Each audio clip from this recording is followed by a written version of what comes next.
night out. Polly sat on the floor in the corner of the room, sobbing her little heart out. Try as she might, she couldn't understand why her mummy was so horrible to them. Her brother Adam usually suffering a scolding in the same way. Polly wondered where 10-year-old Adam was. She hadn't seen him all morning. Probably out scavenging with the big boys. Peter, who was 11, and 12-year-old James. She knew they should be at school, but was fully aware they had no intention of going.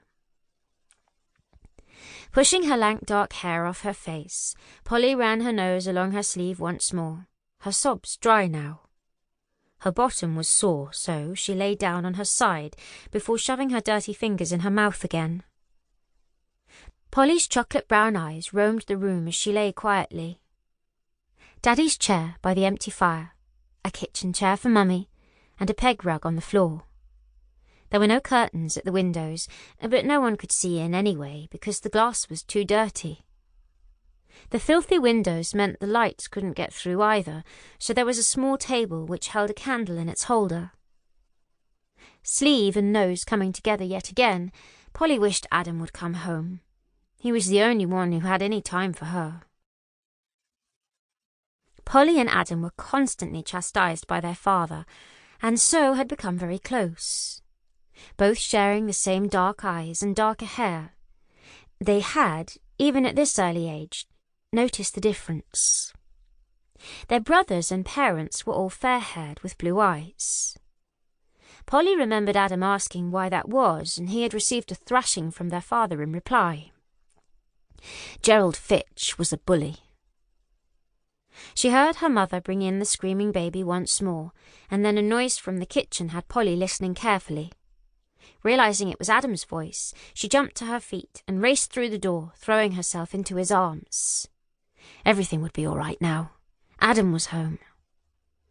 However, all was not well, for James was arguing with her beloved Adam.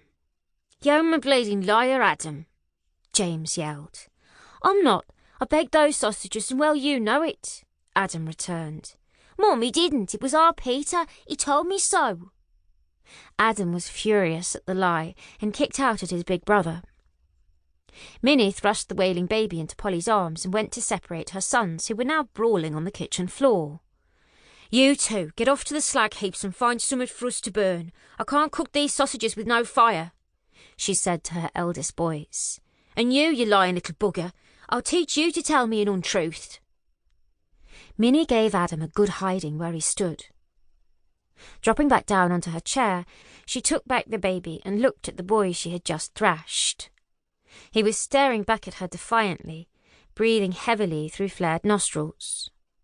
Suddenly, Minnie knew he had been telling the truth, but it was too late now. Adam had taken a punishment he didn't deserve without making a sound. She loved these two children, who were so different from the others, but she was so very, very tired, and her heart ached as she watched them now. Turning towards the sobbing Polly, Adam took her hand in his and led her upstairs. "Shh, it's all right now. You get into bed, and you can have my blanket over your own. You'll soon get warm." Adam sat on the bed with his little sister. He was shivering, but it was not the cold. It was anger. His brothers had got him into trouble again.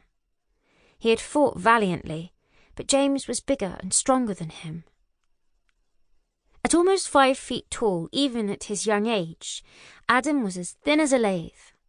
Having had no schooling didn't mean he was stupid. He was far from it. Adam was streetwise, with common sense in abundance. Polly slipped her tiny hand into his and smiled.